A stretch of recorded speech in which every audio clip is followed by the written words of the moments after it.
तो आगे बढ़ते हैं बच्चों प्रोजेक्टाइल मोशन में। ग्राउंड से ग्राउंड प्रोजेक्टाइल मोशन स्टार्ट करेंगे। अब ग्राउंड से ग्राउंड का मतलब है कि मान लो मैं यहां से पार्टिकल को प्रोजेक्ट करता हूं तो इसी लेवल पर पार्टिकल वापस आकर टकराएगा। तो हम ग्राउंड से ग्राउंड भी बोल सकते हैं, हम सेम लेवल से सेम लेवल, एक ही हॉरिजॉन्टल लेवल पर प्रोजेक्शन होगा, उसकी बात चल रही है। तो थोड़ा सा इसका थ्योरी पार्ट देख लेते हैं शॉर्ट में। सपोज पार्टिकल को मैंने यहां से थ्रो किया इनिशियल स्पीड u से, हॉरिजॉन्टल से थीटा एंगल बनाते हुए, ये उसका एक रफ स्केच बना देते हैं। ठीक है, इस डायरेक्शन को, हॉरिजॉन्टल डायरेक्शन को मैं x नाम दे रहा हूं, वर्टिकल डायरेक्शन को y मान लेते हैं। अब मुझे बेसिक बातें कैलकुलेट करनी है। बेसिक का मतलब है horizontal range, time of flight, maximum height, in terms को कैलकुलेट करना है। तो देखो, सिखाया था मैंने आपको क्वेश्चन के थ्रू। इनिशियल वेलोसिटी के दो कंपोनेंट करेंगे, x डायरेक्शन में u cos theta, y direction में u sin थीटा। पार्टिकल पे लगने वाला फोर्स सिर्फ mg फोर्स है, ये मानते हुए चल रहे हैं। इसका मतलब एक्सेलरेशन डाउनवर्ड डायरेक्शन में g होगा और हॉरिजॉन्टल डायरेक्शन में एक्सेलरेशन 0 होगा।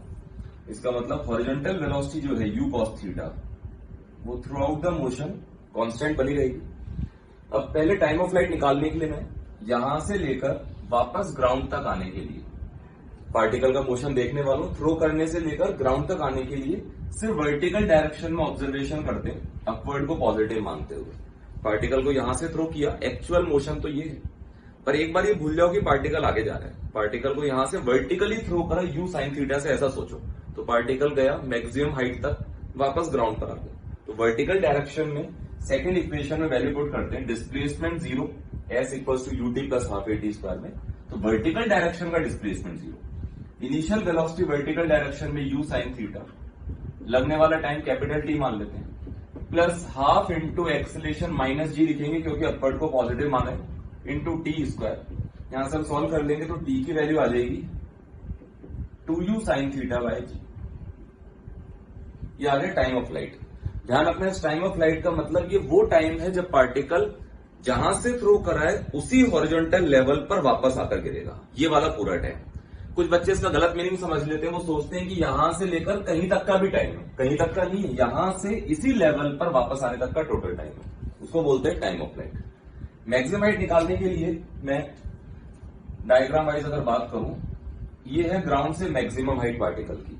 तो मैं पार्टिकल का मोशन यहां से यहां तक के लिए, अच्छा इस पॉइंट की खास बात क्या थी कि अगर ये हाईएस्ट पॉइंट है तो वर्टिकल कंपोनेंट जो है वेलोसिटी का वो 0 हो जाएगा, जबकि हॉरिजॉन्टल कंपोनेंट तो अभी भी उतना ही रहेगा जितना वो इनिशियली था।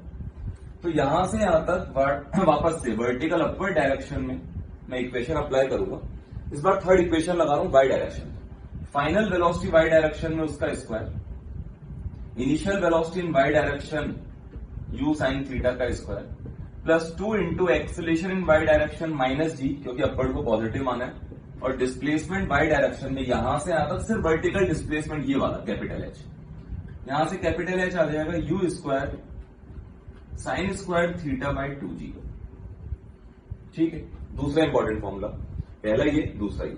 तीसरी और लास्ट बात यहां पर हॉरिजॉन्टल रेंज। हॉरिजॉन्टल रेंज का बच्चों डायग्राम वाइज जो मीनिंग है वो क्या है, ये हॉरिजॉन्टली कितना आगे जाके गिरेगा वो कैलकुलेट करना है। ये सबसे सिंपल है, सिर्फ मोशन यहां से वहां तक सिर्फ हॉरिजॉन्टल डायरेक्शन में देखो, particle horizontally constant velocity u cos theta से लगातार आगे जा रहा है और टोटल इस जर्नी में टाइम लगा है कैपिटल T। अब सोचो पार्टिकल कांस्टेंट वेलोसिटी से चलता जाएगा तो हॉरिजॉन्टल डिस्प्लेसमेंट कैसे लिखेंगे, हॉरिजॉन्टल वेलोसिटी इनटू लगने वाला टोटल टाइम। हो गया। आप इस कैपिटल T की वैल्यू को यहां पर रखकर देखो तो रेंज जो आएगी वो कितनी आ जाएगी, u cos थीटा, और कैपिटल T आया था बच्चों 2u sin theta by g, ये आया था। इसको और ढंग से अरेंज कर लेते हैं, u इंटू यू तो u स्क्वायर हो जाएगा, 2 sin theta cos theta sin 2 theta हो जाएगा, डिवाइड बाय जी। तो फॉर्मूले को यहां लिख लेते हैं अलग से, range horizontal range equals to u square sin 2 theta by g. तो हमारे पास 3 फॉर्मूले आ चुके हैं बच्चों, और यही उम्मीद करूंगा कि आप तीनों फॉर्मूले याद रखेंगे और सही तरह से याद रखेंगे, है ना। ये भी ध्यान रखना, ये सारे फॉर्मूले तभी वैलिड हैं जब हम ग्राउंड से ग्राउंड प्रोजेक्शन या सेम लेवल से सेम लेवल तक की बात कर रहे हो। अब इस पर किस तरह के न्यूमेरिकल्स पूछ सकते हैं, किस तरह से हम इनको यूज में लेंगे उन बातों को समझते हैं।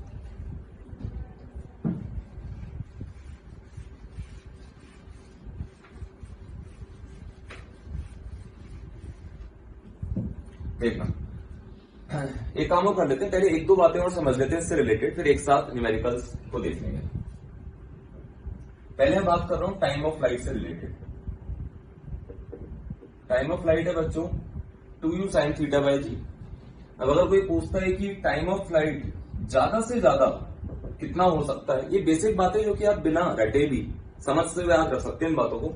भाई टाइम ऑफ फ्लाइट के फंक्शन को देखो, ये मैक्सिमम कितना होगा और कब होगा, दोनों बातें।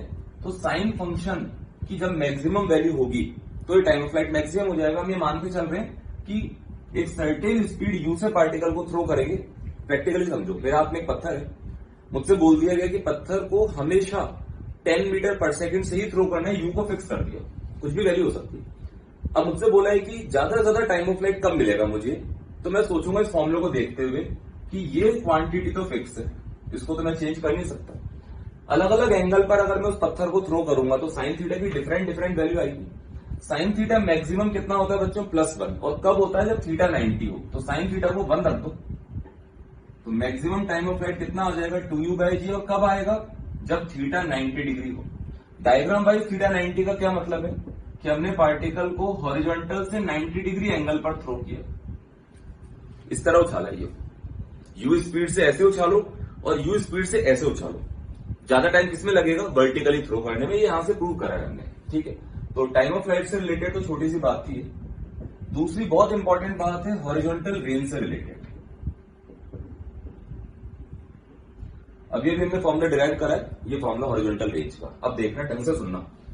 अगर कोई पूछता है कि for maximum horizontal range, horizontal range की मैक्सिमम वैल्यू के लिए हमको क्या करना पड़ेगा, कितने एंगल पे थ्रो करना पड़ेगा, वापस से मैथमेटिकल बातें।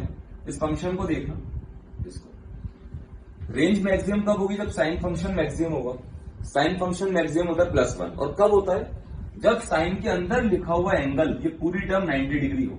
इसका मतलब फॉर मैक्सिमम रेंज, अगर कैलकुलेशन यहां पर करें, ये 2 थीटा जो है ये कितना होना चाहिए 90 डिग्री, मीन्स थीटा कितना होना चाहिए 45 डिग्री। ये एक इंपॉर्टेंट बात कि अगर हम 45 डिग्री पर थ्रो करेंगे तो रेंज सबसे ज्यादा आएगी for a given speed you speed से थ्रो करना है अलग अलग एंगल पर, तो 45 डिग्री पर सबसे ज्यादा दूर जाकर प्रोजेक्टाइल गिरेगा। और वो मैक्सिमम रेंज की वैल्यू क्या होगी, वो भी बहुत ईजी है। थीटा 45 यहां पुट कर दो, साइन 91 हो जाएगा, तो मैक्सिमम रेंज हो जाएगी u²/g। एक इंपॉर्टेंट बात तो ये होगी रेंज से रिलेटेड। अच्छा, रेंज से रिलेटेड एक बात और भी है, उसको भी देख लेंगे, इसी से रिलेटेड, और वो भी बहुत इंटरेस्टिंग और अच्छा रिजल्ट है। ये जो रेंज का फॉर्मूला है, एक बार आप देखना, अगर मैं थीटा को θ0 रखता हूं, कोई एक एंगल है θ0, तो बच्चों रेंज कितनी आती है इस फॉर्मूले से, u² sin 2 θ0/g, ठीक है। अब अगर मैं थीटा की वैल्यू 90 - θ0 रख दूं, दोनों केस में सेम स्पीड u से थ्रो कर रहे हैं। एक बार हमने θ0 एंगल पे थ्रो करा, दूसरी बार हम 90 θ0 पर थ्रो करते हैं। अब रेंज निकालते हैं, r' मान लेते हैं range, u² sin of 2 theta की जगह बच्चों 90 - θ0 डिवाइड बाय g, r', ये देखो sin 180 - 2 θ0, तो कितना हो जाएगा sin 2 θ0, तो u² sin 2 θ0/g। ये क्या रिजल्ट आया समझे इसको। अगर मैंने θ0 एंगल पे थ्रो किया तो रेंज आती है इतनी, सेकंड केस में उतनी स्पीड से 90 - θ0 पे थ्रो किया तो भी रेंज उतनी ही आती है जितनी θ0 पर आई थी। इसका मतलब क्या रिजल्ट आया, ये यहां से हम क्या सीख सकते हैं कि अगर हम θ0 एंगल पे थ्रो करें या हम 90 - θ0 एंगल पे थ्रो करें, दोनों ही केस में रेंज क्या आएगी बच्चों, सेम आएगी। और बहुत इंपॉर्टेंट रिजल्ट है ये। इसको डायग्राम बना के बताता हूं, इस वाली सारी बात को, ये वाली बात भी उस डायग्राम में आ जाएगी और ये वाली बात भी आपको दिखाई देगी।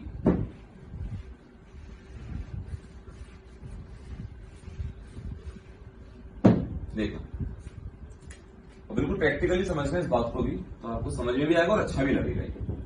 पार्टिकल को मैं मान लो हर बार यहां से थ्रो करूंगा और हर बार सेम स्पीड u से थ्रो करूंगा, लेकिन एंगल 0 डिग्री से थोड़ा थोड़ा सा बढ़ाता जाऊंगा। सपोज मैंने बहुत कम एंगल, मान लेते हैं सपोज 10 डिग्री पर थ्रो किया, तो प्रोजेक्टाइल यहां आके गिरता है। यहां से थ्रो करेंगे हर बार, यहां पे लिख रहा हूं 10 डिग्री थ्रो यहां से किया, लेकिन 10 डिग्री पर थ्रो करने पर यहां आकर हिट करता है। रेंज इतनी आती है उसकी, रेंज वाली बातें चल रही है। अब मैंने सोचा कि यार थोड़ा सा एंगल और बढ़ाते हैं, एंगल ऑफ प्रोजेक्शन। मैंने एंगल ऑफ प्रोजेक्शन 10 से बढ़ा के 30 कर दिया, पार्टिकल यहां आके गिरा। 30 डिग्री पर थ्रो किया था तब, सेम स्पीड से थ्रो कर रहा हूं हर बार। फिर मैंने एंगल और बढ़ा के 45 डिग्री कर दिया, 45 डिग्री पर थ्रो करा तो पार्टिकल यहां आके गिरा। और हमने देखा है 45 डिग्री पर जो रेंज आई है, ये रेंज, ये मैक्सिमम रेंज है। मैं उतनी स्पीड यू से इस वाले पॉइंट से ज्यादा आगे तक पार्टिकल को नहीं पहुंचा सकता। अब मैंने एंगल और बढ़ाया, एंगल और बढ़ाकर मैं जब बढ़ाता जाऊंगा एंगल, तो बढ़ते बढ़ते एंगल मान लो 60 डिग्री पर थ्रो किया। 60 डिग्री पर थ्रो करेंगे तो पार्टिकल वहीं आकर गिरेगा जहां वो 30 डिग्री पर थ्रो करने पर गिरा था। ये वही वाली बात है जो मैंने अभी समझाई थी आपको। देखो आप, ये थीटा नॉट, तो 90 माइनस थीटा नॉट कितना आ जाएगा 60, मतलब एक एंगल 30 तो दूसरा 90 माइनस 30, एक एंगल 40 तो दूसरा 90 माइनस 40, एक एंगल 10 तो दूसरा 90 माइनस 10। तो एंगल बढ़ाते जा रहे हैं लगातार। 45 पे थ्रो किया था, यहां गिरा। एंगल और बढ़ाया तो पीछे की तरफ गिरा, एंगल और बढ़ाएंगे तो और पीछे की तरफ आएगा, इस तरह से कुछ। 80 डिग्री पर थ्रो किया तो यहीं आके गिरा जहां पर 10 डिग्री पर आके गिरा था। तो इस डायग्राम में वो दोनों बातें नजर आ रही है, मैक्सिमम रेंज भी दिखाई दे रही है और दो डिफरेंट एंगल्स पर सेम रेंज भी आ रही है। अच्छा, इसमें अगर मैं आपसे एक स्टेटमेंट पूछूं, आप उसका जवाब मन में सोचना। स्टेटमेंट के बारे में सोचना है कि वो स्टेटमेंट ट्रू है या वो फॉल्स है। मैं बोलता हूं statement, for every angle of projection, sorry ऐसा सुनना, for every horizontal range there are two different angle of projection. फिर बोल देता हूं, for every horizontal range there are two different angle of projection. आपको ट्रू लगता है या फॉल्स लगता है, आप सोचो। जवाब है इसका, ये स्टेटमेंट फॉल्स है। एक बार तो दिमाग में आएगा, सर अभी तो आपने बताया था कि किसी भी रेंज के लिए दो डिफरेंट एंगल ऑफ प्रोजेक्शन होते हैं। लेकिन बच्चों फॉल्स इसलिए हो गया क्योंकि जो ये वाली रेंज है, मैक्सिमम रेंज, इसमें एंगल ऑफ प्रोजेक्शन एक ही है 45 डिग्री, क्योंकि जो दूसरा होगा 90 माइनस 45, वो भी जो ये होगा 45। तो for every range there are two different angle of projection, तो वो एवरी वर्ड के चक्कर में गलत हो गया। एवरी रेंज नहीं, अगर मैक्सिमम रेंज के अलावा कोई सी भी रेंज में देखता हूं तो हाँ, तो स्टेटमेंट क्या हो जाएगा, ट्रू। लेकिन अभी तो फॉल्स था। तो आगे बढ़ते हैं, न्यूमेरिकल्स करते हैं इस पर प्लीज।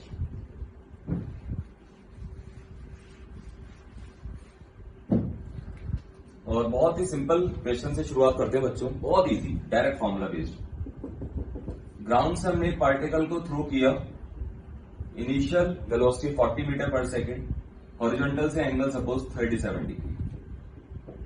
क्वेश्चन है find capital T comma capital H and capital R. Symbols की मीनिंग आप समझते हैं। Find time of flight, maximum height from ground and horizontal range. तो आप वीडियो को पॉज करके जो आपको फॉर्मूले मैंने बताए थे उनमें वैल्यू पुट करके आंसर निकालें, फिर सॉल्यूशन देखें। तो देखो बच्चों, टाइम ऑफ फ्लाइट का फॉर्मूला क्या था, 2u sin थीटा बाय जी। बस वैल्यू पुट करनी और कुछ नहीं करना। 2 इंटू इनिशियल, यू का मतलब initial speed of projection, sine theta, theta होता है इनिशियल वेलोसिटी का हॉरिजॉन्टल से एंगल। इस बात का ध्यान रखना, कई बार क्वेश्चन में वो वर्टिकल से एंगल दे देंगे, लेकिन यहां पर जो फॉर्मूले मैंने बताए थे उसमें एंगल कहां से मेजर करते हैं, हॉरिजॉन्टल से।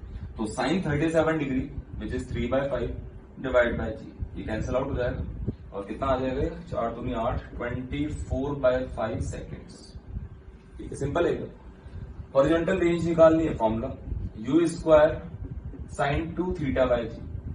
अच्छा, इसी फॉर्मूले को मैं ऐसे भी लिख सकता हूं, u स्क्वायर साइन 2 थीटा को 2 sine theta cos theta divide by g. अब वैल्यू पुट कर लेते हैं। u स्क्वायर मीन्स 40 का square into 2 into sine 37 cos 37, sine 37 is 3/5 cos 37 4/5 divide by g. आप कैलकुलेट कर सकते हैं, मीटर यूनिट लगा देना। Maximum height from ground u square sine square theta by 2g कर लेंगे। u की जगह 40, थीटा की जगह 37, g की जगह 10। तो फॉर्मूले याद रखेंगे तो टाइम बचेगा एग्जाम में, और बहुत सिंपल टाइप के क्वेश्चन तो बहुत इजीली कर सकते हैं। आगे बढ़ते हैं और क्वेश्चंस करते हैं।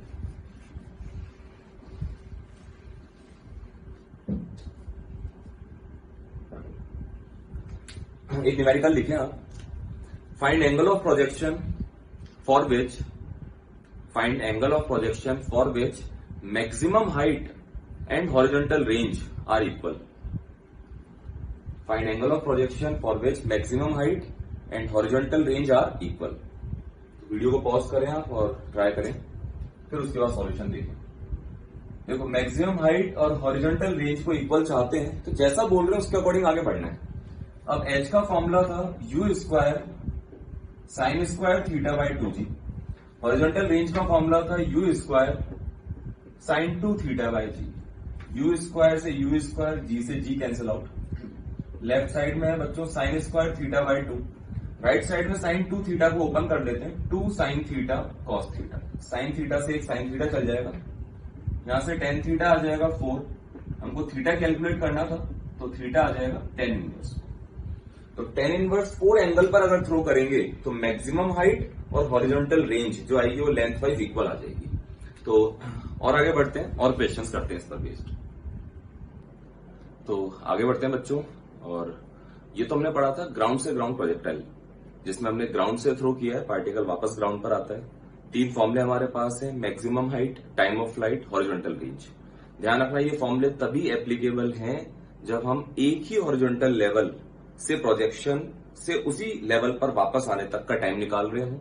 उसी के लिए हॉरिजॉन्टल रेंज निकाल सकते हैं और उसमें जो मैक्सिमम हाइट आएगी उस लेवल से पार्टिकल की, वो हाइट कैलकुलेट कर सकते हैं। आगे बढ़ते हैं, किसी हाइट से प्रोजेक्शन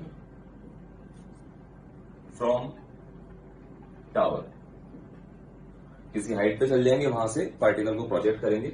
इसमें 3 तरह के केस हो सकते हैं। कौन कौन से 3 केसेस देखना। सपोज ये कोई बिल्डिंग है, इसके टॉप मोस्ट लेवल से पार्टिकल को थ्रो किया जाएगा, तो 3 केसेस कौन से बच्चों। पहला केस, पार्टिकल को मैं हॉरिजॉन्टली थ्रो कर सकता हूं। पहला केस तो पार्टिकल, आप प्रैक्टिकली सोचो, किसी हाइट से हमने पत्थर को ऐसे फेंका तो क्या पत्थर या पार्टिकल स्ट्रेट मूव करता है क्या? नहीं, ग्रेविटी के कारण वो लगातार नीचे भी आता है, इस तरह के पाथ को फॉलो करेगा। दूसरा केस, हॉरिजॉन्टल लाइन से नीचे की तरफ इनिशियल वेलोसिटी किसी एंगल पे नीचे की तरफ देना। सेकंड केस, तब भी उसका पाथ जो होगा वो इस तरह का होगा, स्ट्रेट तो जाना नहीं है। तीसरा केस, इस हॉरिजॉन्टल लेवल से ऊपर की तरफ इनिशियल वेलोसिटी देना। केस नंबर 3, इसमें भी पार्टिकल को इस तरह के कर्व पाथ को फॉलो करेगा, इस टाइप का। तो 3 तरह के केसेस हम देखने वाले हैं, और इसमें भी कोई नई बात नहीं है। कंसेप्ट वाइज अगर देखें तो अभी भी हम 2 अलग अलग डायरेक्शंस में मोशन को टुकड़ों में बांटते हुए और इक्वेशन ऑफ मोशन का सहारा लेंगे, कोई स्पेशल फॉर्मूला यूज में नहीं लेंगे। ठीक है, तो स्टार्ट करते हैं क्वेश्चन से।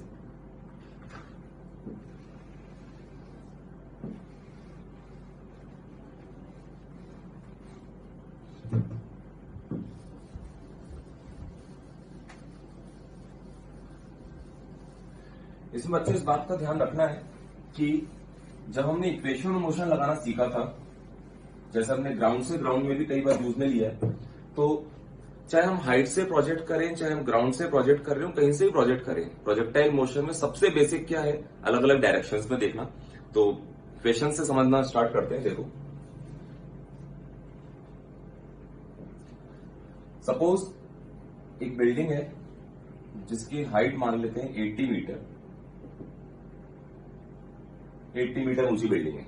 इसके टॉप मोस्ट पॉइंट से हमने यहां से एक पार्टिकल को इनिशियल वेलोसिटी हॉरिजॉन्टल डायरेक्शन में दी, t इक्वल टू 0 मान लेता हूं इस इंस्टेंट को, और उसकी initial velocity suppose 20 metre per second.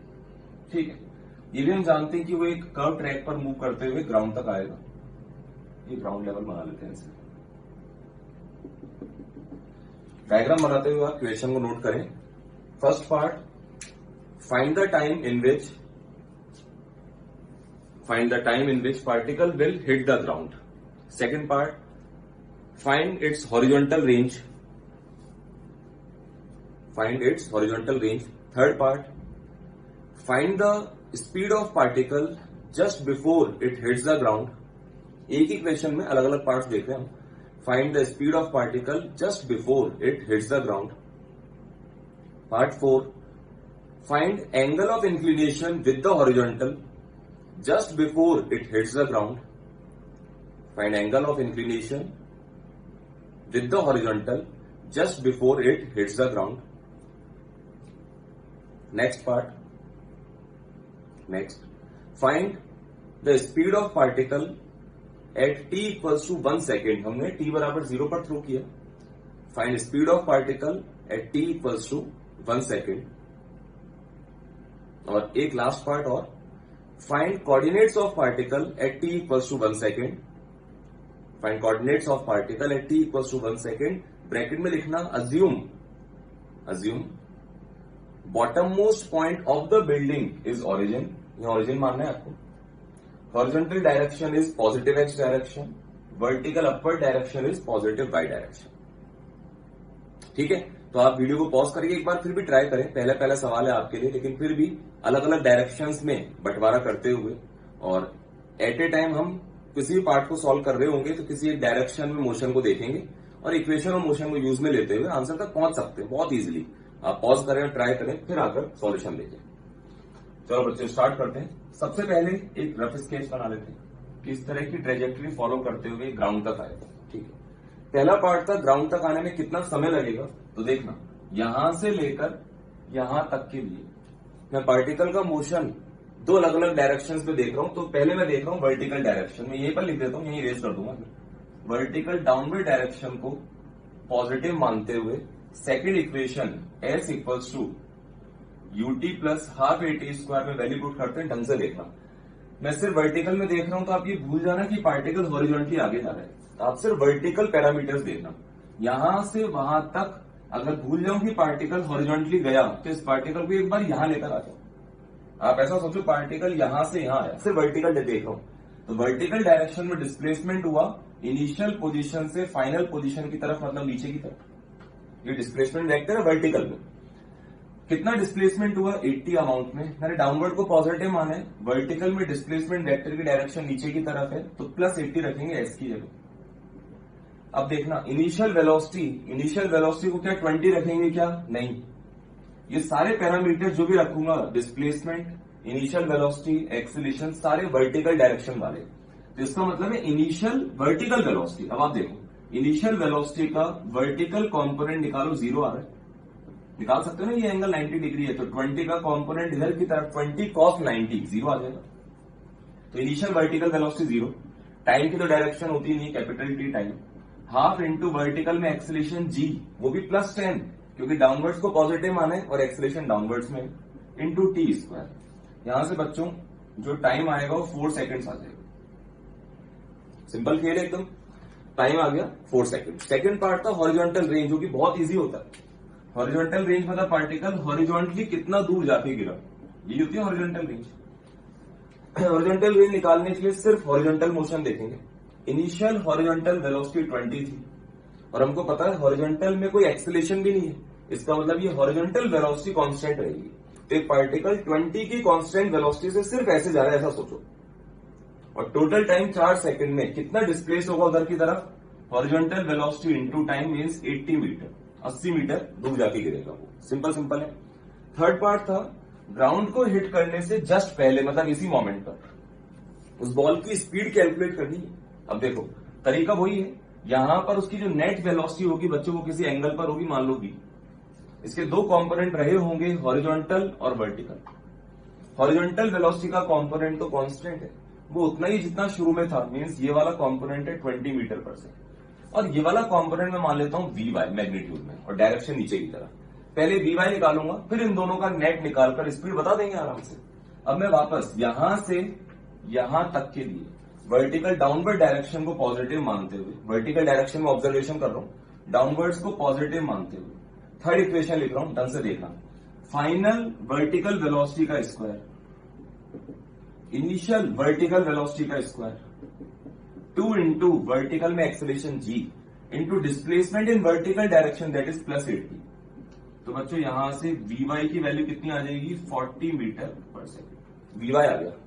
अब स्पीड निकालना था हमको थर्ड पार्ट में, तो स्पीड यहां लिख लेते हैं. स्पीड मतलब ये मैग्नीट्यूड, इन दोनों का जो रिजल्टेंट होगा, रूट ऑफ 20 का स्क्वायर प्लस Vy का स्क्वायर, 20 का स्क्वायर प्लस 40 का square metre per second. Solve कर सकते हैं आप अपने आप. फोर्थ पार्ट था हिट करने से ठीक पहले इसी मोमेंट पर एंगल ऑफ इंक्लिनेशन का मतलब होता है वेलोसिटी वेक्टर का हॉरिजॉन्टल से ये एंगल बताना है, अल्फा मान लेते हैं इस एंगल को। ठीक है, ये एंगल निकालने के लिए ये वेक्टर डायग्राम यूज में आ जाएगा। कैसे देखना, tan alpha, ten of this angle लिखूंगा तो इस वेक्टर को सामने यहां रख लो और एक ट्रायंगल बनेगा, right angle triangle. Tan alpha हो जाएगा perpendicular by base means v y divide by 20, v y 40 आया था डिवाइड बाय 20, यहां से बच्चों अल्फा आ जाएगा 10 इनवर्स 2। सिंपल है ये भी। ठीक है, ये तो होगा शुरू के 4 पार्ट। 5th पार्ट था प्रोजेक्ट करने के 1 सेकंड के बाद पार्टिकल की स्पीड निकालनी है, तो उसके लिए पहले इसको इरेज कर लेते हैं।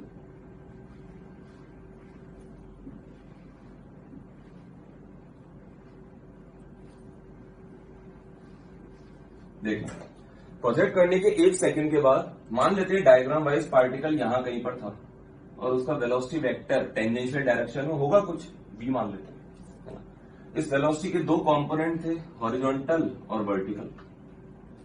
हॉरिजॉन्टल कंपोनेंट पे वेलोसिटी का उतना ही रहेगा जितना वो इनिशियली था, 20 मीटर पर सेकंड। वर्टिकल हमको नहीं पता, वी वाई डैश नाम रख लेते हैं, कुछ भी सिंबल बना लो, वी वाई डैश रख लिया। यहां से यहां तक वर्टिकल डाउनवर्ड डायरेक्शन को पॉजिटिव मानते हुए वर्टिकल मोशन देख रहा हूं, फर्स्ट इक्वेशन लगा रहा हूं।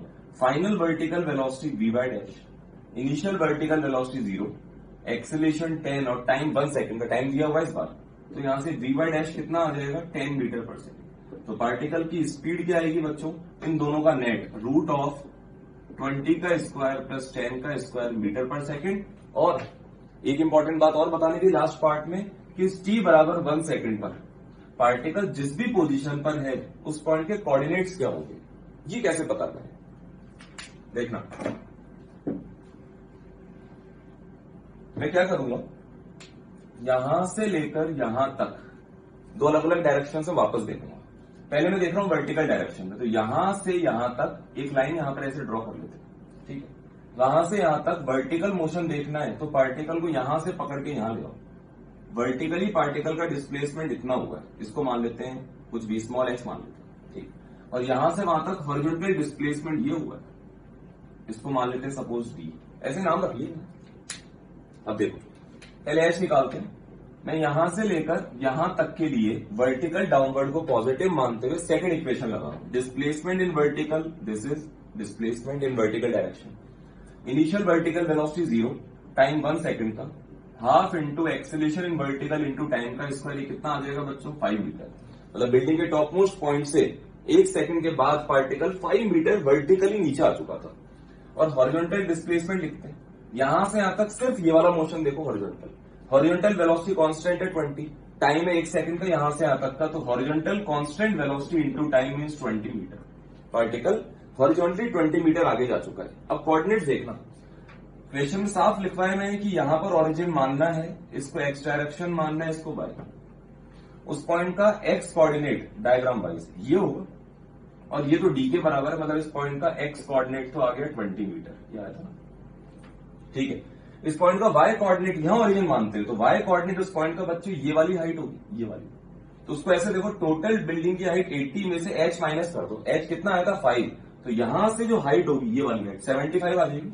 तो वाई कोऑर्डिनेट कितना आ गया 75 मीटर। तो कोऑर्डिनेट्स क्या आ गए 20 मीटर 75 मीटर। इस तरह से अब आप एक चीज और देखना, इस क्वेश्चन में कोई भी नई बात नहीं है, सिर्फ डराने का तरीका है कि किसी हाइट से प्रोजेक्ट करा हमने, किसी बिल्डिंग से किसी एंगल पे थ्रो करेंगे अभी अगले क्वेश्चन में, सब कुछ सेम है। अगर इक्वेशन और मोशन पे कमांड है तो बहुत इजीली इस टाइप के क्वेश्चंस को कर सकते हैं। एक बात का और ध्यान रखना, इन सवालों में कभी भी जो फॉर्मूले हमने डिराइव किए थे, time of flight 2u sin theta by g, horizontal range u square sin 2 theta by g, maximum height from ground u square sin square theta by 2g, वो एप्लीकेबल नहीं है। उनसे आंसर लाओगे तो गलत आंसर आएंगे। आगे बढ़ते हैं नेक्स्ट क्वेश्चन की तरफ। नेक्स्ट क्वेश्चन स्टार्ट करते हैं। ये एक बिल्डिंग है जिसकी हाइट है 100 मीटर, ये ग्राउंड लेवल मान लेते हैं। बिल्डिंग के टॉप मोस्ट पॉइंट से पार्टिकल को हम कुछ इनिशियल वेलोसिटी देते हैं 20 मीटर पर सेकेंड, हॉरिजॉन्टल से 37 डिग्री एंगल पर t = 0 पर। ठीक है, डायग्राम बनाएं, क्वेश्चन को नोट करें। Find time of flight and horizontal range. सिर्फ 2 ही बातें कैलकुलेट करनी है, find time of flight and horizontal range. तो वीडियो को पॉज करें, क्वेश्चन को स्टार्ट करें, देन फिर सॉल्यूशन देखें, है ना। तो स्टार्ट करते हैं बच्चों। एक रफ स्केच बना लेते हैं कि पार्टिकल कुछ इस तरह के कर्व ट्रैक पर मूव करते हुए ग्राउंड तक आएगा। टाइम ऑफ फ्लाइट निकालना हो चाहे कुछ भी कैलकुलेशन करनी हो, सबसे पहला स्टेप क्या होता है कि हम अलग अलग डायरेक्शंस में देखने के लिए इनिशियल वेलोसिटी के कंपोनेंट करेंगे।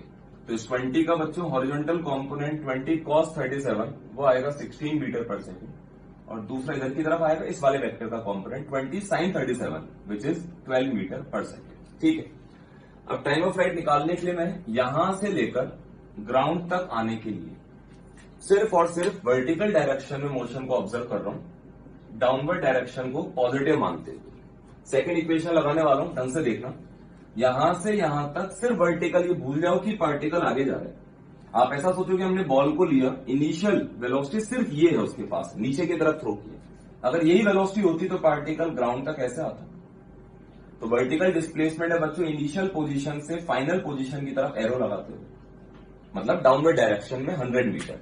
तो सेकंड इक्वेशन में वर्टिकल डाउनवर्ड्स को पॉजिटिव मानते हुए displacement in vertical direction is +100 ut plus half AT square. Initial vertical velocity +12 क्योंकि वो डाउनवर्ड्स में है और डाउनवर्ड को पॉजिटिव माना है, into capital T plus half into acceleration in vertical G जो कि डाउनवर्ड्स में है और डाउनवर्ड को पॉजिटिव माना है, इंटू T स्क्वायर। स्क्वायर को सॉल्व करके टाइम की दो वैल्यूज आएंगी, एक नेगेटिव जो कि पॉसिबल नहीं है, तो पॉजिटिव टाइम जो आएगा वो टाइम ऑफ फ्लाइट होगा। ठीक है, सेकंड था हॉरिजॉन्टल रेंज। सबसे इजी टास्क है, सिर्फ हॉरिजॉन्टल मोशन देखो, हॉरिजॉन्टल वेलोसिटी कांस्टेंट रहती है। तो ऐसा सोचो पार्टिकल 16 की वेलोसिटी से सिर्फ ऐसे जा रहा है, कांस्टेंट वेलोसिटी से, तो कितना वो डिस्प्लेस होगा horizontally? Constant horizontal velocity into यहां से यहां तक का टोटल टाइम कैपिटल T, जो भी वहां से आएगा यहां पर रख देंगे उसको।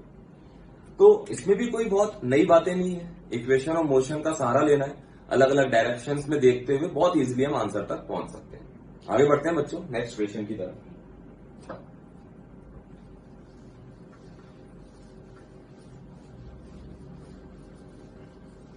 देखो हमने दो केस देख लिए, हमने किसी हाइट से हॉरिजॉन्टली भी प्रोजेक्ट कर लिया बच्चों, हमने किसी हाइट से नीचे की तरफ कुछ एंगल बनाते हुए, हॉरिजॉन्टल से कुछ एंगल नीचे की तरफ बनाते हुए भी थ्रो कर लिया है।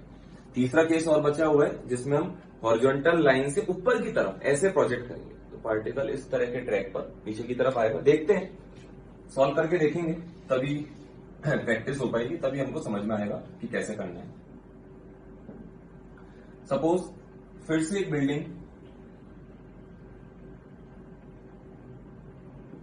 जिसकी हाइट मान लेते हैं बच्चों 100 मीटर, और हम इसके टॉप मोस्ट लेवल से यहां से एक पार्टिकल को हॉरिजॉन्टल लाइन से ऊपर की तरफ 20 मीटर पर सेकेंड की इनिशियल वेलोसिटी हॉरिजॉन्टल से 37 डिग्री एंगल बनाते हुए थ्रो करते हैं। डायग्राम बनाएं, सवाल को लिखें, find time of flight comma horizontal range and maximum height from the ground. ढंग से सुनना, ढंग से लिखना, maximum height from the ground. Time of flight, horizontal range, maximum height from the ground, ये तीन बातें कैलकुलेट करनी है। वीडियो को पॉज करें, आप क्वेश्चन को ट्राई करें, फिर आकर सॉल्यूशन को देखें। ठीक है, तो स्टार्ट करते हैं। पहले इसका रफ स्केच बना लेते हैं कि इस तरह के ट्रेजेक्ट्री पर मूव करते हुए ग्राउंड पर आता है। यहां पर ग्राउंड लेवल, ये ग्राउंड, ये बॉल फाइनली ग्राउंड पर आ जाती है। फिर इनिशियल वेलोसिटी के दो कंपोनेंट, तो इस 20 के दो कंपोनेंट बच्चों, एक हॉरिजॉन्टली राइट साइड में, एक वर्टिकल ऊपर की तरफ, इसके दो कंपोनेंट ऐसे होंगे। ये 20 cos 37 16 metre per second, 20 sin 37 12 metre per second. अब टाइम ऑफ फ्लाइट निकालना है तो मैं क्या करूंगा, यहां से लेकर और ग्राउंड तक का टोटल टाइम कैपिटल T माना है, यहां से यहां तक सिर्फ वर्टिकल मोशन देखना। और सबसे बढ़िया तरीका है, सिर्फ ऐसा सोचो कि हमने सिर्फ इनिशियल वेलोसिटी वर्टिकल में ही दी है। वर्टिकल को यहां से किसी हाइट पर एक पॉइंट ऊपर उछाला है, तो ऐसे ऊपर जाएगा तो वापस ग्राउंड तक पहुंच के यहां तक आएगा। तो वर्टिकल डायरेक्शन में अगर मैं देखता सिर्फ वर्टिकल में, तो मुझे इसका मोशन ऐसा दिखाई देता, इस तरह का। तो वर्टिकल डिस्प्लेसमेंट क्या होता है, या डिस्प्लेसमेंट क्या होता है, इनिशियल पोजीशन और फाइनल पोजीशन के बीच की शॉर्टेस्ट डिस्टेंस, और डायरेक्शन होती है डिस्प्लेसमेंट की इनिशियल से फाइनल की तरफ एरो लगाते हैं। ये डिस्प्लेसमेंट की डायरेक्शन है, वर्टिकल डिस्प्लेसमेंट की। तो सेकंड इक्वेशन में वैल्यू पुट करते हैं बच्चों।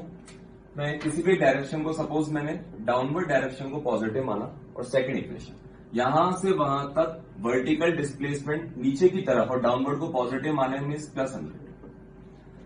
यूटी इनिशियल वेलोसिटी देखना वर्टिकल में ऊपर की तरफ, जबकि हमने डाउनवर्ड को पॉजिटिव माने mean -12 into time capital T, plus half acceleration vertical में जी नीचे की तरफ और डाउनवर्ड्स भी पॉजिटिव माने इंटू टी स्क्वायर। ठीक है, आप सॉल्व करेंगे, यहां से टाइम ऑफ फ्लाइट आ जाएगा।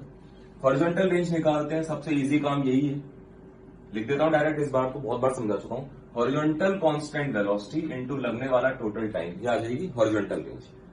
एक बात और थी, ग्राउंड से मैक्सिमम हाइट, आप देखना पार्टिकल जब इस लोकेशन पर है जहां उसकी वर्टिकल वेलोसिटी 0 हो गई, ग्राउंड से उसकी मैक्सिमम हाइट, ये हाइट निकालनी है। इस हाइट को निकालने के लिए काम करते हैं, यहां पर एक हॉरिजॉन्टल लाइन ड्रॉ कर लेते हैं। ठीक है, मैं यहां से लेकर यहां तक के लिए वर्टिकल डायरेक्शन यहां पर लिखें, यहां लिख लेते हैं, यहां से यहां तक वर्टिकल अपवर्ड डायरेक्शन को पॉजिटिव मानते हुए थर्ड इक्वेशन लिख रहा हूं वर्टिकल में। फाइनल वर्टिकल वेलोसिटी 0 का स्क्वायर, इनिशियल वर्टिकल वेलोसिटी 12 का स्क्वायर, 2 इंटू वर्टिकल में एक्सेलेरेशन नीचे की तरफ जी, जबकि मैंने अपवर्ड को पॉजिटिव माना इसलिए माइनस, इंटू वर्टिकल डिस्प्लेसमेंट, यहां से यहां तक का वर्टिकल डिस्प्लेसमेंट ये है, इसको स्मॉल एच मान लेते हैं। यहां से बच्चों स्मॉल एच कितना आ जाएगा 144/20, 7.2 मीटर। पर ये इस वाले लेवल से हाइट है, मुझे तो ग्राउंड से हाइट चाहिए, तो ग्राउंड से हाइट को कैपिटल एच सिंबल से डिनोट कर रहा हूं। कितनी हो जाएगी वो, ये वाली height plus small H, 100 plus small H, तो 107.2 मीटर। सीखने की बात क्या है, इस पूरे किसी हाइट से प्रोजेक्शन वाले टॉपिक के अंदर इक्वेशन ऑफ मोशन पर कमांड है तो हमको सब आता है। फॉर्मूले रटेंगे हम ज्यादा तो हो सकता है कहीं पर मात खा जाए, क्योंकि वो RST वाले फॉर्मूले अगर किसी ने यहां लगा दिए तो गलत आंसर आएंगे। तो इसलिए आप सेफ साइड पे चलें, इक्वेशन ऑफ मोशन को यूज में लें किन क्वेश्चंस में जिसमें किसी हाइट से प्रोजेक्शन होता है। एक क्वेश्चन बच्चों और करके देखते हैं, तो स्टार्ट करते हैं इक्वेशन ऑफ ट्रेजेक्टरी। पहले इसका छोटा सा डेरिवेशन है वो देखेंगे, फिर उसके बाद उस पर बेस्ड न्यूमेरिकल्स को अटेम्प्ट करेंगे। जैसे मान लेते हैं कि पार्टिकल को हमने यहां कहीं से इनिशियल स्पीड u हॉरिजॉन्टल से थीटा एंगल बनाते हुए प्रोजेक्ट किया है। मैं जहां से प्रोजेक्ट किया उस पॉइंट को ओरिजिन अज्यूम कर रहा हूं।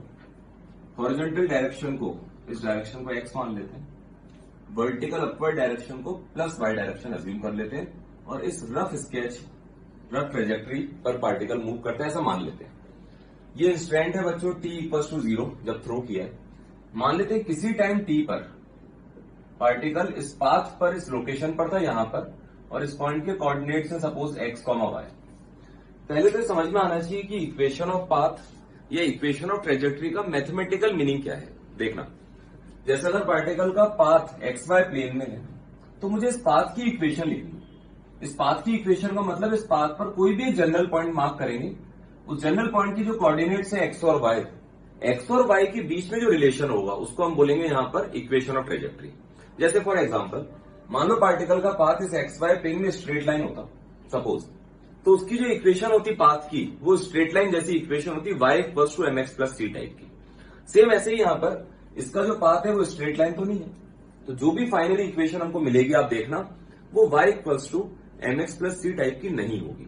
कैसे स्टार्ट करें, देखो मेरा टारगेट क्या है, x और y के बीच में रिलेशन लाना है मुझे, तो एक बार x और y को अलग अलग लिखने की कोशिश करते हैं। देखना, यहां से वहां तक t सेकेंड्स की ड्यूरेशन में, वही बेसिक बातें अलग अलग डायरेक्शन में देख रहा हूं मैं।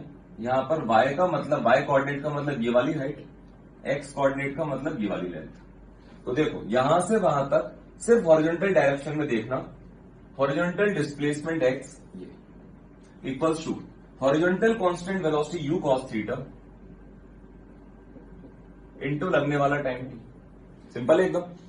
दूसरी बात, यहां से यहां तक इस बार वर्टिकल डायरेक्शन में देखना, ऊपर की तरफ पॉजिटिव मानते हुए, तो यहां से यहां तक vertical displacement y equals to initial vertical velocity u sin theta into time t plus half into -g, क्योंकि एक्सेलरेशन डाउनवर्ड्स में है g, मैंने अपवर्ड को पॉजिटिव माना है इसमें, इंटू टी स्क्वायर। अब मेरा टारगेट था मुझे x और y में रिलेशन लाना है, जबकि इन दो इक्वेशंस में 3 वेरिएबल्स हैं x, y और टाइम t, तो टाइम को हटाना पड़ेगा। इसका मतलब तो उन दोनों इक्वेशन से टाइम को हटाते, देखना कैसे। इस वाली इक्वेशन से t की value x by u cos theta, इस वाली इक्वेशन में पुट करके देखते हैं बच्चों। यहां लिखते हैं, देखना y equals to u sine theta into t की वैल्यू वहां से x upon u cos theta plus, तो ये माइनस लिख देता हूं, minus half g t square, again t की value x by u cos theta का स्क्वायर। ठीक है, इसको ढंग से अरेंज करके लिखे बच्चों। y इक्वल्स टू, देखना u से u कैंसिल आउट हो जाएगा, x sine theta by cos theta tan theta, x tan theta minus minus g x square upon 2u square cos square theta. ये हमारे पास जो इक्वेशन आ गई है, इसी को बोलते हैं, इसी का नाम है बच्चों इक्वेशन ऑफ पाथ, या बोल सकते हैं इक्वेशन ऑफ ट्रेजेक्ट्री। पार्टिकल के पाथ की इक्वेशन, या पाथ को ही बोलते हैं ट्रेजेक्ट्री की इक्वेशन। आप देख सकते हैं कि एक्स और वाई में रिलेशन क्या लीनियर है क्या नहीं। कैसा रिलेशन है, क्वाड्रेटिक टाइप का। इसका मतलब ये जो पाथ है, ये कैसा पाथ होगा बच्चों, पैराबोलिक पाथ। मैथ से पढ़ा होगा आपने क्वाड्रेटिक इक्वेशन में। तो ये कंफर्म हो गया, प्रूव कर दिया हमने कि ये जो पाथ है, यहां लिख सकते हैं हम पैराबोलिक पाथ। स्कूल लेवल पर एग्जाम में 11th क्लास में पूछ सकते हैं कि प्रूव करो कि प्रोजेक्टाइल का पाथ पैराबोलिक पाथ होता है, उसकी इक्वेशन क्या होती है पाथ की, वो भी बताओ। 5 नंबर का सवाल आ सकता है। तो पैराबोलिक पाथ हो गया, क्योंकि ये इक्वेशन क्वाड्रेटिक इक्वेशन है। और कैसे डिराइव करते हैं हमने पूरा देख लिया है। एक बात और है इसमें, उसी को हम एक अलग तरह से भी लिख सकते हैं, देखना कैसे। इसी इक्वेशन को अगर मैं इसमें इन दोनों में से x टेन थीटा कॉमन ले लूं,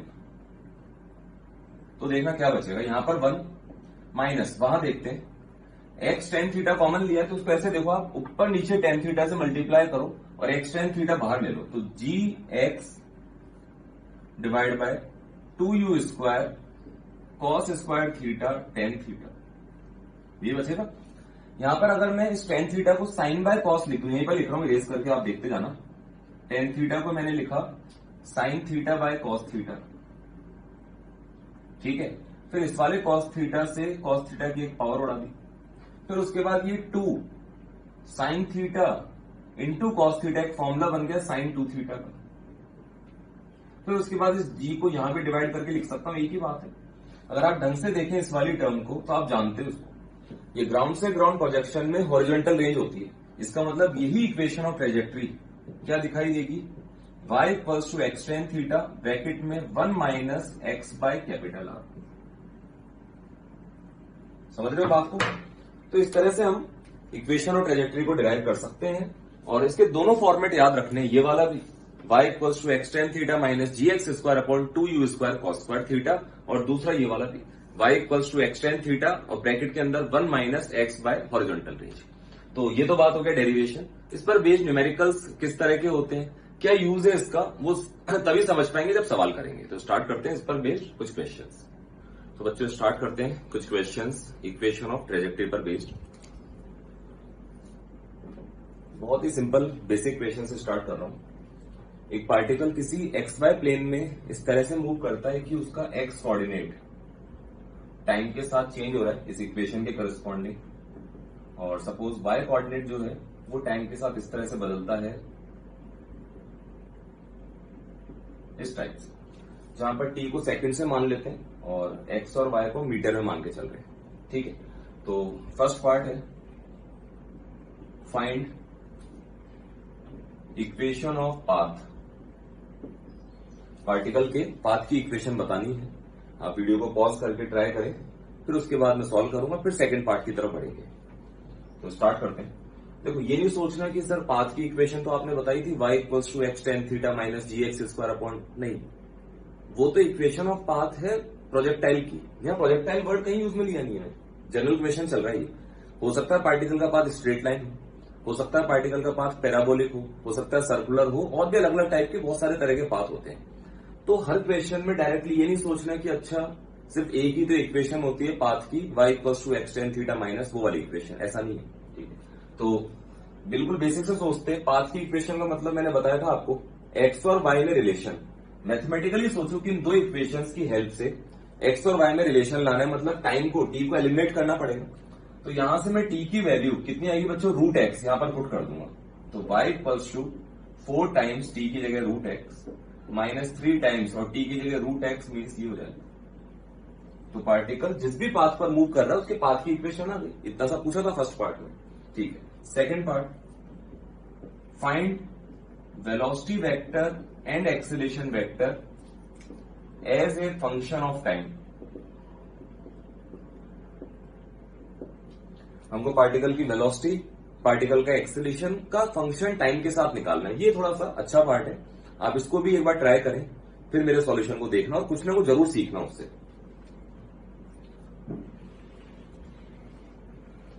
तो स्टार्ट करते हैं। देखो इसका सॉल्यूशन, देखो मुझे पता है कि वेलोसिटी वेक्टर, देखो ढंग से सुनना, वेलोसिटी वेक्टर क्वांटिटी है। किसी भी वेक्टर के हम 3 परपेंडिकुलर कंपोनेंट्स कर सकते हैं, एक्स डायरेक्शन में, वाई डायरेक्शन में, जेड डायरेक्शन में। तो यहां पर वेलोसिटी वेक्टर को मैं ऐसे लिख सकता हूं, वेलोसिटी का एक्स कंपोनेंट डायरेक्शन आई क्या, वाई कंपोनेंट डायरेक्शन जे क्या, जेड कंपोनेंट डायरेक्शन के क्या। बिल्कुल बेसिक लिखा होगा। अब हमारे दिमाग में आएगा कि यार ये वेलोसिटी वेक्टर कंप्लीट लिखना है तो Vx, Vy, Vz की वैल्यू लानी पड़ेगी। Vx का मीनिंग है वेलोसिटी का एक्स डायरेक्शन वाला कंपोनेंट। तो Vx को क्या मैं ऐसे लिख सकता हूं, dx by dt। आप समझ के देखो इसको, एक्स कोऑर्डिनेट के चेंज होने की रेट ही पार्टिकल की वेलोसिटी का कौन सा कंपोनेंट होगा, एक्स डायरेक्शन वाला। सेम ऐसे ही Vy का मतलब dy by dt, y coordinate के चेंज होने की रेट।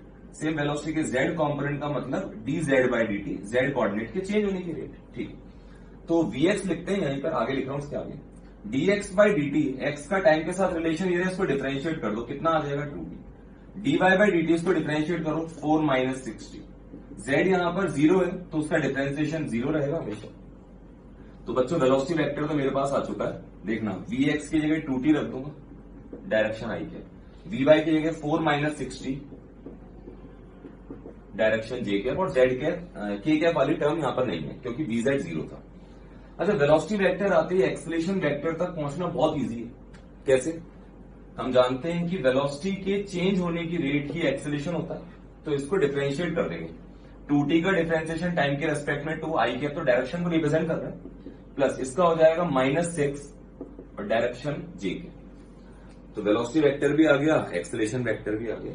इस तरह से कर सकते हैं इस टाइप के क्वेश्चंस को। अच्छा, थर्ड पार्ट भी देख लेते हैं एक बार। थर्ड पार्ट लिखें आप, फाइंड द टाइम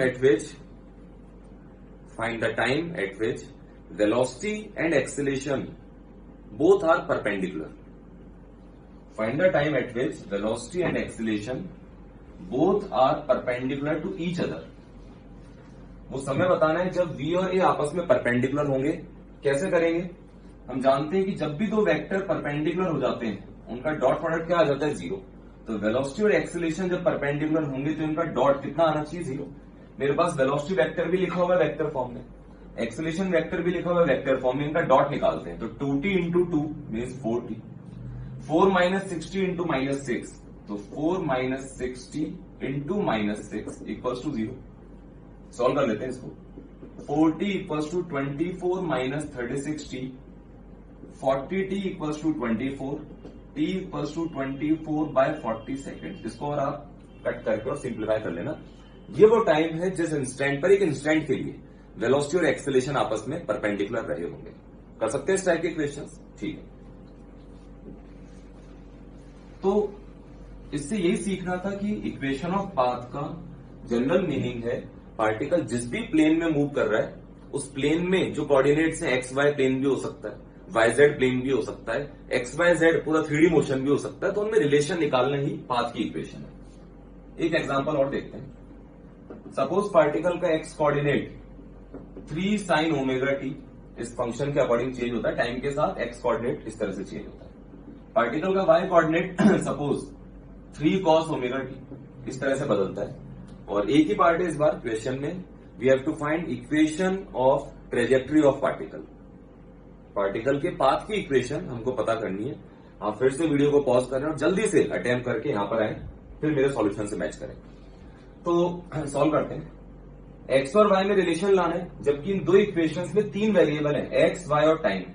तो टी वाली टर्म को हटाना पड़ेगा। तो बहुत सिंपल है बच्चों, मैं 3 को इधर डिवाइड कर रहा हूं, या ऐसे ही कर लो, इसका स्क्वायर करो, इसका स्क्वायर करो, दोनों को ऐड कर दो। देखना x square equals to 9 sine square omega t, पहले स्क्वायर कर रहा हूं, y square equals to 9 cos square omega T.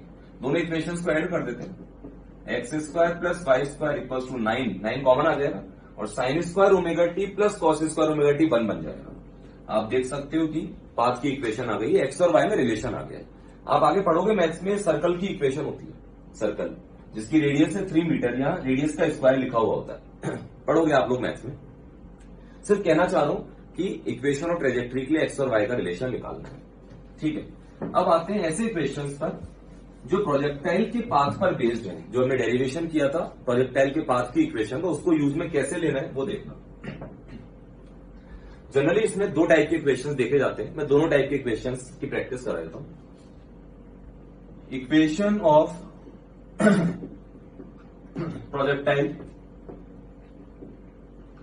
is given by y equals to 6x minus 2x square।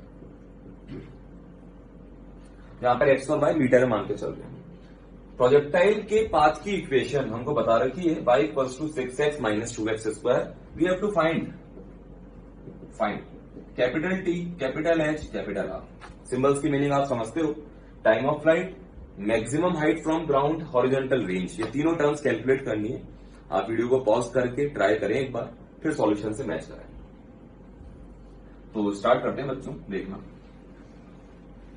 ये हम जानते हैं कि प्रोजेक्टाइल के पाथ की इक्वेशन जो हमने डिराइव किया था रिजल्ट, वो थी x tan theta minus gx square upon 2u square cos square theta, ठीक है। और जो यहां पर इक्वेशन गिवन है हमको, वो आपके सामने लिखी हुई है। इन दोनों इक्वेशंस को कंपेयर करते हैं। यहां y, यहां भी y। यहां x के साथ tan थीटा या x के साथ 6, इसका मतलब ये क्लियर हो गया, tan थीटा इक्वल्स टू 6 पहली इक्वेशन, ठीक है। Minus minus x square x square के साथ यहाँ 2 मल्टीप्लाई हो रहा है, यहाँ एक्स स्क्वायर के साथ ये पूरी टर्म है, इसका मतलब 2 equals to this g upon 2u square cos square theta equals to 2। Simply comparison करा है और कोई एक्स्ट्रा एफर्ट नहीं लगाया। अब देखना, g को 10 मान के चल रहा है इक्वेशन में, तो 2 से 10 5 टाइम्स कैंसिल आउट हो जाएगा। यहां से मेरे पास u square cos square theta की वैल्यू आ जाएगी बच्चों कितनी, यहां 5 बचेगा ना, तो 5/2 रूट लगा देते हैं, तो u कॉस थीटा की वैल्यू आ जाएगी रूट के अंदर 5/2। अब तो कैलकुलेशन पार्ट चल रहा है। अब देखना, tan थीटा जो कि 6 है, tan थीटा को मैं लिख सकता हूं sin theta bye cos theta, और इसी को ऊपर नीचे u से मल्टीप्लाई कर रहा हूं, कोई चेंज तो आना नहीं। u cos थीटा की वैल्यू रूट 5/2 यहां लाके पुट कर देते हैं, u cos थीटा की वैल्यू, u cos थीटा, तो u sin थीटा की वैल्यू क्या आ जाएगी, u sin theta equals to u cos theta into 6 means root 5/2 into 6। u sin theta भी आ गया, u sin थीटा आ गया, u cos थीटा आ गया, तो हम बहुत इजीली u की वैल्यू निकाल सकते हैं। मैंने जानबूझ के ऐसा करा है कि इनके प्रोडक्ट की वैल्यू निकाली, u sin theta u cos theta. उसका कारण क्या है देखना। देखो, हम जानते हैं कि टाइम ऑफ फ्लाइट का जो फॉर्मूला होता है वो होता है 2u sin theta bye g। अलग से आपको उसमें u और थीटा निकालने की रिक्वायरमेंट नहीं है। देखना, u sin थीटा की वैल्यू वहां से लेकर आओ रूट 5/2 इंटू 6, ये वाली पूरी वैल्यू। तो देखो 2/g तो नीचे 5 बन जाएगा, तो रूट 5 बाय कितना था 2 इंटू 6, ये तो u sin theta into 2/g divide by 5 seconds. इसको और सिंप्लीफाई आप कर सकते हो। मैक्सिमम हाइट का फॉर्मूला हम जानते हैं, u square sine square theta by 2g। ये लिखा हुआ है u sin थीटा का होल स्क्वायर, इस पूरी टर्म का स्क्वायर कितना हो जाएगा 36 times 5/2 divide by 2g means 20 unit metre. कर सकते हो आप इस तरह से। सेम ऐसे ही हॉरिजॉन्टल रेंज निकालने के लिए, ये रेस कर देता हूं बच्चों, इधर लिखा हूं।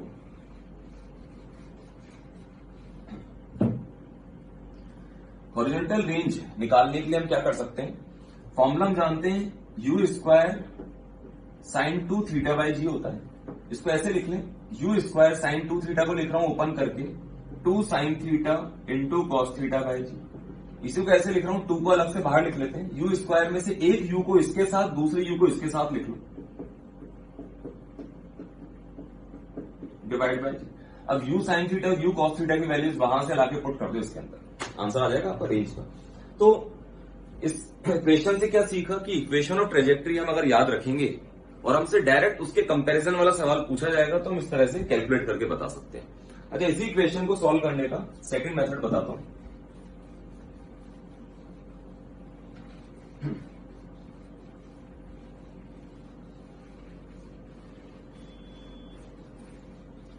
इक्वेशन मैंने आपको दी थी शायद y equals to 6x minus 2x square, ये इक्वेशन थी। सेकंड मेथड देखना बच्चों,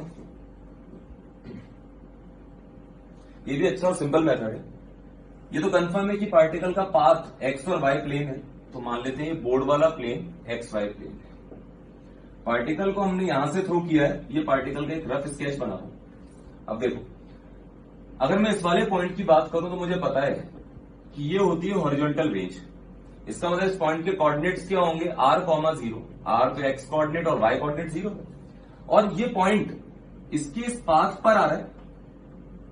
इसका मतलब इस पॉइंट के जो कोऑर्डिनेट्स होंगे इसकी पाथ की इक्वेशन को सेटिस्फाई करनी चाहिए। ठीक, तो इन कोऑर्डिनेट्स को सेटिस्फाई कराते हैं। x की जगह r, y की जगह 0 पुट करो, y की जगह 0, x की जगह r। यहां से बच्चों डायरेक्टली r की वैल्यू कितनी आ जाएगी, 3 मीटर। कितना इजी है, सिंपल एकदम। मैक्सिमम हाइट निकालनी है तो देखना, इस वाले पॉइंट के कोऑर्डिनेट देखो, ये कैपिटल H होता है, तो कोऑर्डिनेट्स क्या हो जाएंगे, x कोऑर्डिनेट तो r/2, r का आधा, पूरे r का आधा हो गया, y कोऑर्डिनेट h, और ये पॉइंट भी इस पाथ पर ही आ रहा है।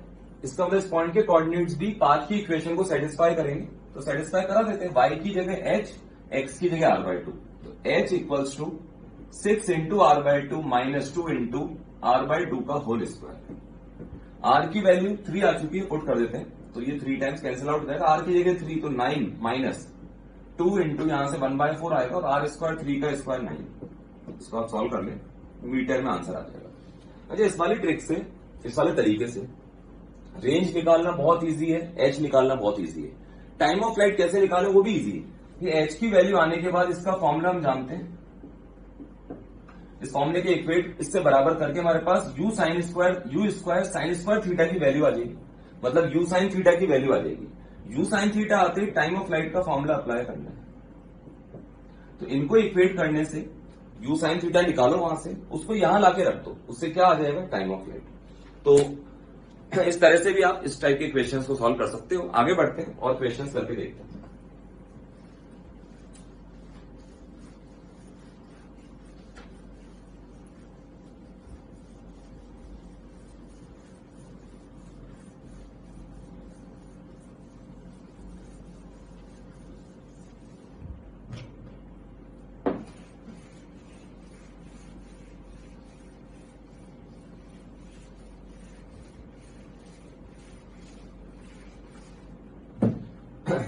दूसरे टाइप में क्वेश्चन करते हैं बच्चों। मैंने बोला था अभी आपसे कि इक्वेशन और ट्रेजेक्ट्री दो तरह से क्वेश्चंस में काम में आ सकती है। पहला तो मैंने बता दिया कंपैरिजन वाला जो क्वेश्चन था उसके थ्रू, दूसरा जो है वो भी देख लेते हैं।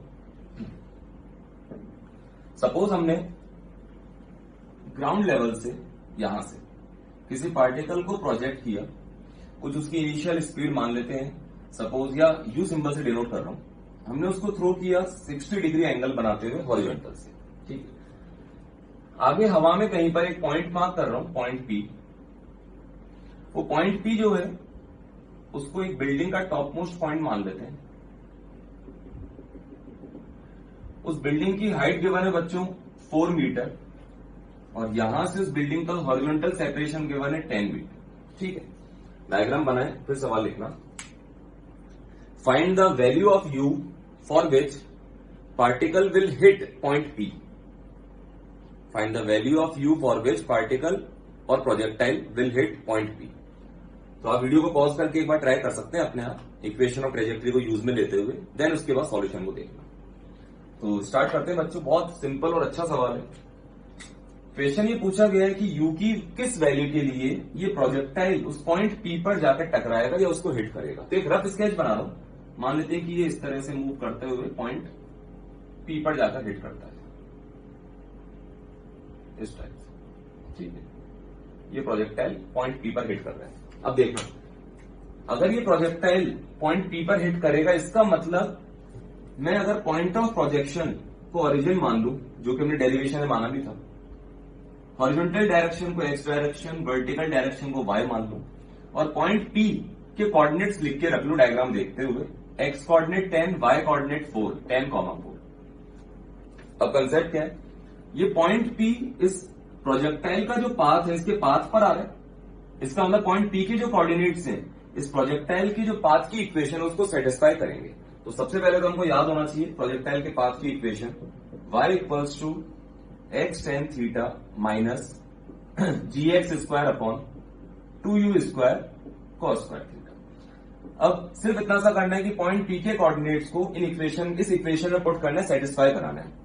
x की जगह 10 रख दो, y की जगह 4 रख दो, तो y की जगह 4 इक्वल्स टू x की जगह 10 इंटू टेन थीटा, जहां पर थीटा एंगल ऑफ प्रोजेक्शन होता था विच इज 60 डिग्री, तो 10 60 डिग्री √3 माइनस जी को 10 मानते हुए चल रहे एक्स स्क्वायर, एक्स कोऑर्डिनेट 10 का square upon 2u square cos square theta, theta 60 degree, तो कॉस स्क्वायर 60, तो कॉस 60 हाफ होता है उसका स्क्वायर, 1/4 ऊपर चल जाएगा 4। अब तो सिंपली सॉल्व करना है, इसको ढंग से अरेंज करते हुए आप सॉल्व कर सकते हैं। और u की वैल्यू हमारे पास बहुत सिंपल इक्वेशन है, इसको इस तरफ लाएं, 4 को उधर ले जाएं, यू स्क्वायर को एक तरफ रखें, बाकी सबको एक तरफ ले जाएं, वहां से रूट लगाकर यू की वैल्यू निकाल लें। खैर कैलकुलेशन पार्ट तो आप कर भी सकते हो। टारगेट क्या था, कभी भी कोई पॉइंट पाथ में आ रहा हो तो उस पॉइंट के कोऑर्डिनेट्स हम प्रोजेक्टाइल की इक्वेशन में सेटिस्फाई कराकर रिक्वायर्ड आंसर तक पहुंच सकते हैं। ठीक है, एक क्वेश्चन और देखते हैं इसी टाइप का।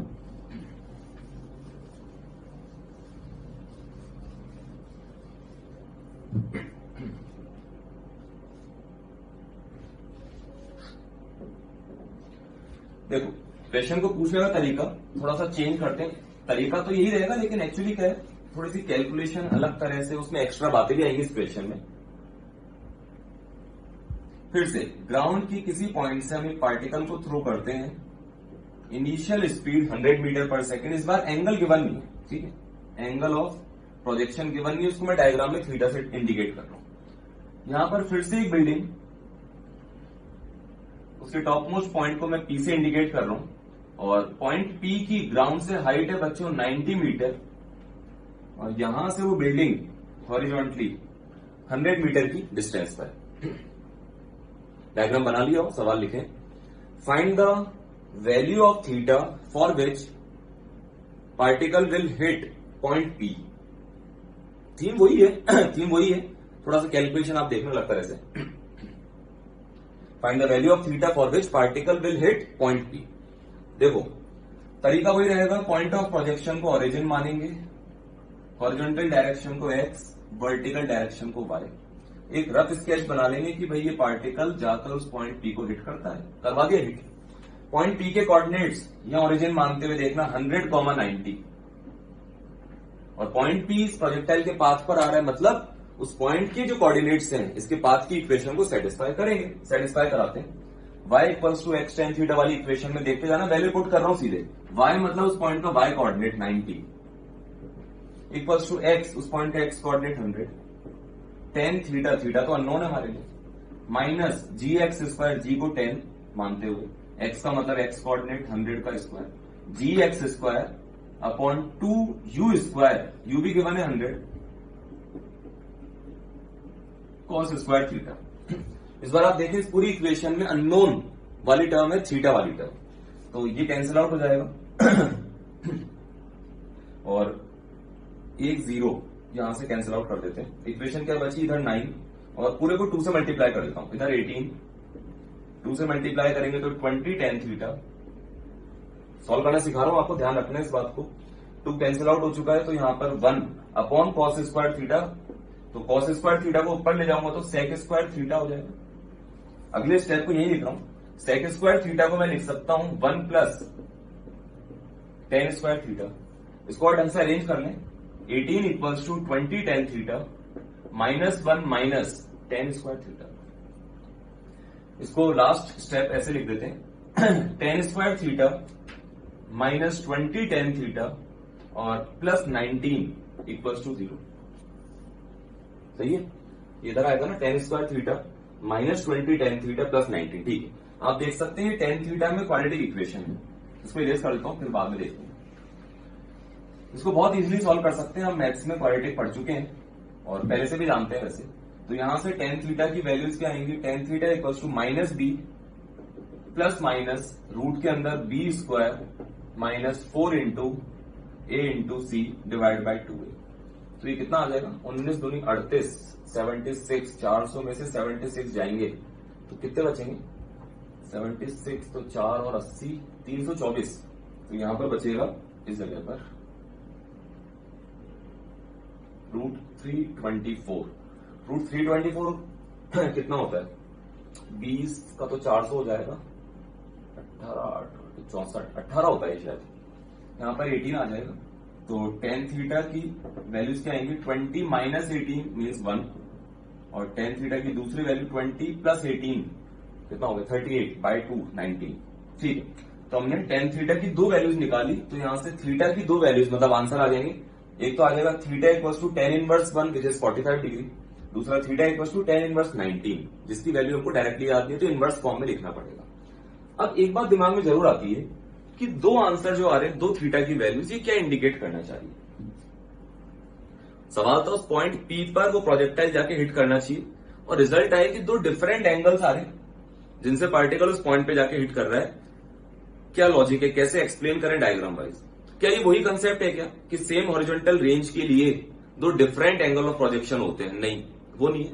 अगर वो होता तो अगर ये थीटा 45 आ रहा है तो दूसरा 90 माइनस 45 आना चाहिए था, जबकि यहां तो नहीं आ रहा वो। और दूसरी बात, वो कंसेप्ट होता था हॉरिजॉन्टल रेंज के लिए, सेम हॉरिजॉन्टल रेंज के लिए दो अलग अलग एंगल ऑफ प्रोजेक्शन होते थे, वो कंसेप्ट था। यहां पर हमने जहां से थ्रो किया वहां से पॉइंट पी तक ये हॉरिजॉन्टल रेंज नहीं होती, ठीक है। तो उस कंसेप्ट को यहां मिक्स मत करना। तो यहां पर कैसे समझें इस बात को देखना, मैं डायग्राम के थ्रू बता रहा हूं कि क्या मीनिंग है दो डिफरेंट एंगल्स जो आंसर आए। यहां से हमने थ्रो किया था, एक एंगल आया 45 डिग्री, उसके करस्पॉन्डिंग जो पार्टिकल का पाथ होगा ना बच्चों, वो कुछ ऐसा होगा। मतलब पार्टिकल पॉइंट पी पर मैक्सिमम हाइट पर जाने से पहले हिट कर जाएगा। ये एंगल था जब 45 पर थ्रो करा है। जो दूसरा एंगल है 10 इनवर्स 19, वो इससे काफी ज्यादा एंगल है, उस वाले केस में कुछ ऐसा होगा। पार्टिकल मैक्सिमम हाइट से आगे की तरफ निकलने के बाद जब नीचे की तरफ आ रहा होगा तो उस पॉइंट पी को हिट करेगा। ये वाला एंगल था जो दूसरा आया था 10 इनवर्स 90। समझ रहे हो बात को।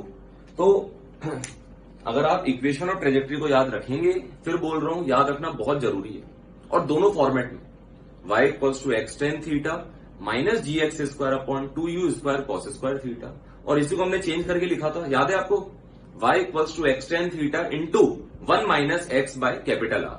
ठीक है, तो ये हो गया इस चैप्टर का तीसरा पार्ट। लास्ट पार्ट की तरफ बढ़ते हैं बच्चों, जिसको बोलते हैं हम प्रोजेक्शन ऑन इंक्लाइंड प्लेन। बहुत सिंपल है, बेसिक है एकदम, अच्छा लगेगा आपको अगर ढंग से समझोगे तो स्टार्ट करते हैं प्रोजेक्शन ऑन इंक्लाइंड प्लेन।